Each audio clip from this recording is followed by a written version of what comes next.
നിങ്ങളൊരു ചെറിയ സർക്കിളുള്ള ആളാണെങ്കിൽ ഒരു ലിഫ്റ്റിനകത്ത് ഉണ്ടാകുന്നത് പോലെ കുറെ ആൾക്കാർ നിൽക്കുമ്പോൾ നിങ്ങൾക്ക് എങ്ങനെയാണ് സഫോക്കേഷൻ തോന്നുന്നത്, അതുപോലെ അസ്വസ്ഥത അനുഭവിക്കുന്നുണ്ടാവും. പക്ഷെ ഇതേ ആളുകൾ ഒരു മൈതാനത്തിലാണ് നിൽക്കുന്നതെന്ന് വിചാരിക്കുക, നിങ്ങൾക്കത് പ്രശ്നമല്ല, അവിടെ കാറ്റുണ്ട്, വെളിച്ചമുണ്ട്, സ്പേസ് ഉണ്ട്. ഇതുപോലെയാണ് പ്രോബ്ലംസ്. നിങ്ങൾ തീരെ ചെറിയ മനസ്സുള്ള ഒരാളാണെങ്കിൽ ഓരോ ചെറിയ പ്രോബ്ലവും വലുതായിട്ട് അഫക്ട് ചെയ്യും. എന്നിട്ട് നിങ്ങൾ ചെറിയ സർക്കിളുള്ള കുറച്ച് പ്രവൃത്തികളെ നിങ്ങൾ ജീവിതത്തിൽ ചെയ്യുന്ന ഒരാളാണെങ്കിൽ അതിനകത്ത് വരുന്ന ഒരു വ്യക്തിയിൽ നിന്നുണ്ടാകുന്ന എന്ത് പ്രശ്നവും നിങ്ങൾ കൂടുതൽ അഫക്ട് ചെയ്യും. കാരണം നിങ്ങൾ 2-3 പേർക്ക് വേണ്ടി ജീവിക്കുന്നവരാണ്. ഞാൻ പറഞ്ഞു വന്ന പോയിന്റ് എന്താണെന്ന് വെച്ചാൽ, ഒരുപാട് നമ്മുടെ ചിന്തകളും നമ്മുടെ വികാരങ്ങളും നമ്മുടെ ശരീരത്തിലെ രോഗങ്ങളായിട്ട് മാറും. പ്രത്യേകിച്ച് 30 വയസ്സ് കഴിയുമ്പോൾ, 30-35 വയസ്സ് കഴിയുമ്പോൾ നമ്മൾ ചിന്തിക്കുന്ന രീതി അനുസരിച്ചും നമ്മുടെ വികാരങ്ങൾ, അതായത് വിഷമം, കോപം, ഇതൊക്കെ എപ്പോഴും ഉണ്ട്. സ്ട്രെസ് എപ്പോഴും അനുഭവിക്കുന്നു, ടെൻഷൻ അനുഭവിക്കുന്നു, ആളുകളെ കുറിച്ച് വിഷമിച്ചുകൊണ്ടേയിരിക്കുന്നു. അങ്ങനെ എവിടെ പോയോ എന്തോ, അങ്ങനെ കാണാനില്ല എന്നൊക്കെ പറഞ്ഞ് നമ്മൾ ഇങ്ങനെ ഉത്കണ്ഠപ്പെട്ടുകൊണ്ടേയിരിക്കുന്ന ആളുകളാണെങ്കിൽ എന്ത് പറ്റുമെന്ന് പറഞ്ഞാൽ, ഇതുകൊണ്ട് അങ്ങനെ വലിയ ഗുണവും കുഴപ്പമൊന്നും വരില്ല, നമുക്ക് വരും, ഉറപ്പാണ്.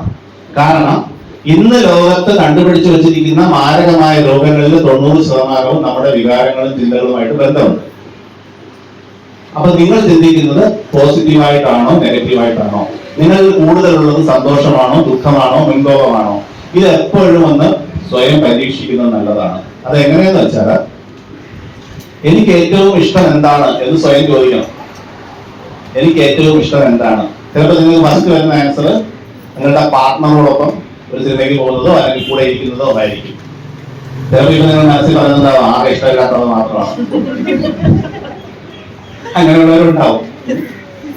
അത് ആ റിലേഷന്റെ കുഴപ്പം കൊണ്ടാണ്. പൊതുവെ എല്ലാവർക്കും ഇഷ്ടമുള്ള ഒരു കാര്യമാണ്. 2, കുട്ടികളുമായിട്ട് ക്വാളിറ്റി ടൈം എന്ന് നമ്മൾ പറയും, കുട്ടികളുമായിട്ടുള്ളത്. അതല്ലെങ്കിൽ ചില ആൾക്കാർ വിചാരിക്കും യൂട്യൂബിൽ വീഡിയോ കാണുന്നതായിരിക്കും, കുക്കിങ്ങിന്റെ വീഡിയോ കാണുന്നതായിരിക്കും. നമ്മുടെ മനസ്സിന് സമാധാനം തരുന്നത് എന്താണോ, നമ്മുടെ മനസ്സിന് സന്തോഷം തരുന്നത് എന്താണോ, അതിനുവേണ്ടി ഒരു ദിവസം എത്ര സമയം ചെലവഴിക്കുന്നു എന്നുള്ളത് നിങ്ങൾ എന്തായാലും മനസ്സിലാക്കുക, ആ സമയം കൂട്ടുക.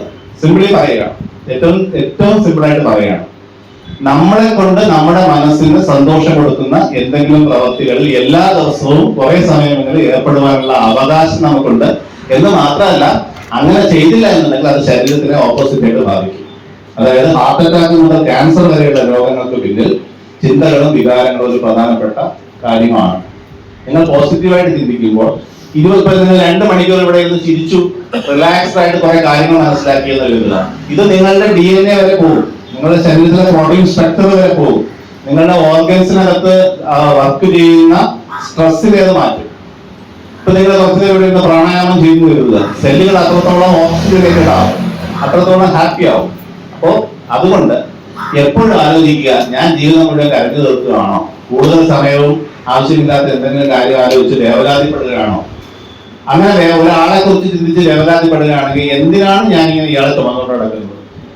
മനസ്സിലെ സെന്ററിൽ ഇങ്ങനെ വയ്ക്കാതെ ഒരു ചെറിയ ബാസ്കറ്റ് ഉണ്ടാക്കുക, മനസ്സിൽ അതിനകത്ത് വെച്ചിട്ട് അങ്ങ് അടച്ചിരിക്കുക. ഇനി ഈ കോർണറിൽ നീ ഇരുന്നാൽ മതി, എനിക്ക് വേറെ സ്പേസ് വേണം.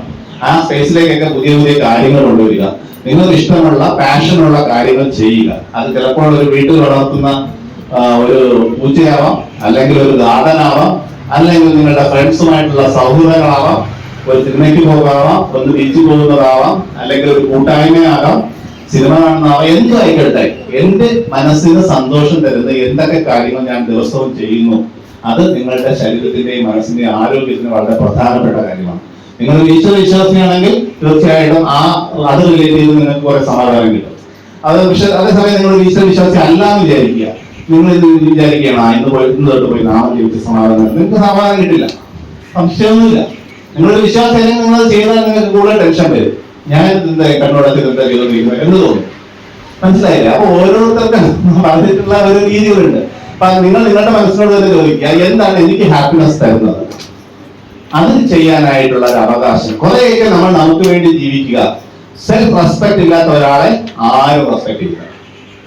നിങ്ങൾ ഇന്ന് ഫ്രീ ആയിട്ട് ചെയ്തു കൊടുക്കുന്ന എല്ലാ കാര്യങ്ങളും നാളെ മറ്റുള്ളവർക്ക് അവകാശമായിട്ട് പറയും. എന്താണ് ഇങ്ങനെ ചെയ്യാത്തത് എന്ന് ചോദിക്കും. കാരണം എന്താണ്? അത് റൂളായി കഴിഞ്ഞു. നിങ്ങൾ ഒരാൾക്ക് എല്ലാ ദിവസവും വെറുതെ 10 രൂപ വെച്ച് കൊടുക്കുമെന്ന് വിചാരിക്കുക.